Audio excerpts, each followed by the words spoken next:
హిందూ సాంప్రదాయాల్లో ఏ మంచి పని ప్రారంభించాలన్నా ముందుగా తిథి చూస్తారు. ఏకాదశి తిథి ఉంటే చాలు పనిని ప్రారంభించేస్తారు.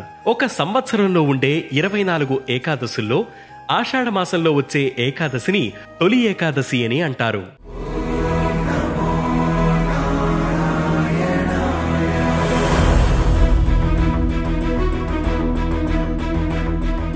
హిందువులు ఇదే తొలి పండుగగా పరిగణిస్తారు. పురాణాల ప్రకారం ఆషాఢమాసంలో పౌర్ణమి ముందు వచ్చే ఏకాదశి రోజు శ్రీ మహావిష్ణువు యోగ నిద్రలోకి వెళ్తాడు. స్వామి నిద్రకు ఉపకరించే రోజు కాబట్టి దీనిని శయన ఏకాదశి అని కూడా అంటారు. తొలి ఏకాదశి రోజు యోగ నిద్రలోకి వెళ్లే స్వామివారు మళ్లీ 4 నెలల తర్వాత అంటే కార్తీక శుద్ధ ఏకాదశి రోజు మేల్కొంటారు. ఈ 4 నెలల్ని చాతుర్మాసాలుగా వ్యవహరిస్తారు.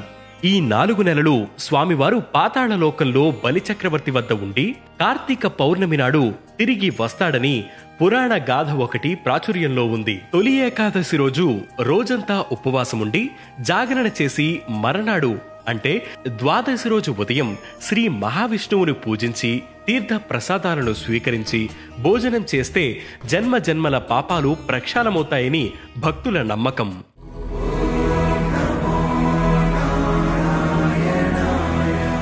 కృతయుగంలో మురాసురుడనే రాక్షసుడు బ్రహ్మవరంతో దేవతలను ఋషులను హింసించాడని మరో కథ ప్రాచుర్యంలో ఉంది. శ్రీ మహావిష్ణువు ఆ రాక్షసుడితో 1000 ఏండ్లు పోరాడి అలసిపోయి ఓ గుహలో విశ్రాంతి తీసుకుంటుండగా శ్రీవారి శరీరం నుంచి ఓ యోగమాయ ఆవిర్భవించి ఆ రాక్షసుణ్ణి అంతం చేసిందట. శ్రీ మహావిష్ణువు ఆ యోగమాయను ఏకాదశి తిథిగా అనుగ్రహించాడని చెబుతారు.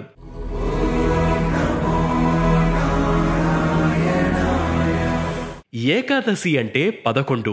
5 జ్ఞానేంద్రియాలు, 5 కర్మేంద్రియాలు, మనస్సు అన్నీ కలిపితే 11. వీటిని మనిషి తన ఆధీనంలోకి తీసుకువచ్చి అన్నిటినీ ఒకటిగా చేసి అప్పుడు దేవునికి నివేదన చెయ్యాలి. దీనివలన మనిషికి సహజంగా అలవడే బద్ధకం దూరమవుతుందని, రోగాలు దరిచేరకుండా ఉంటాయని, ఇంద్రియ నిగ్రహం పెరుగుతుందని చెబుతారు. ఈ 4 నెలల కాలాన్ని అత్యంత పవిత్రంగా పరిగణించి చాతుర్మాస దీక్షలు చేస్తారు. ప్రస్తుతం మఠాధిపతులు, సన్యాసం తీసుకున్నవారు మాత్రమే ఈ వ్రతాలని ఆచరిస్తున్నారు.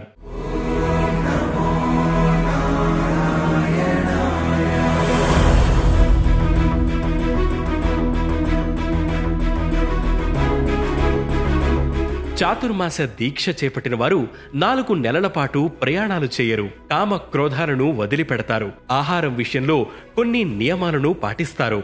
ఈ నెలలోనే ప్రకృతిలో, పర్యావరణంలో మార్పులు వస్తాయి.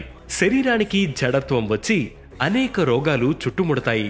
ఉపవాసం వల్ల జీర్ణకోశం పరిశుద్ధమై శరీరం నూతనోత్తేజాన్ని సంతరించుకుంటుంది. ఇంద్రియ నిగ్రహాన్ని కల్పిస్తుంది. కష్ట పరిస్థితుల్లోనూ భయంకరమైన రోగాలు వచ్చినప్పుడు విపరీతమైన పరిస్థితులను ఎదుర్కోవడం కోసమే ఈ కఠిన ఉపవాసాలు, ఆచారాలు ఏర్పడ్డాయి. ఇది తొలి ఏకాదశి, ఏకాదశి ఉపవాసం వెనుకున్న కథ. వే2న్యూస్ యూజర్లందరికీ తొలి ఏకాదశి శుభాకాంక్షలు.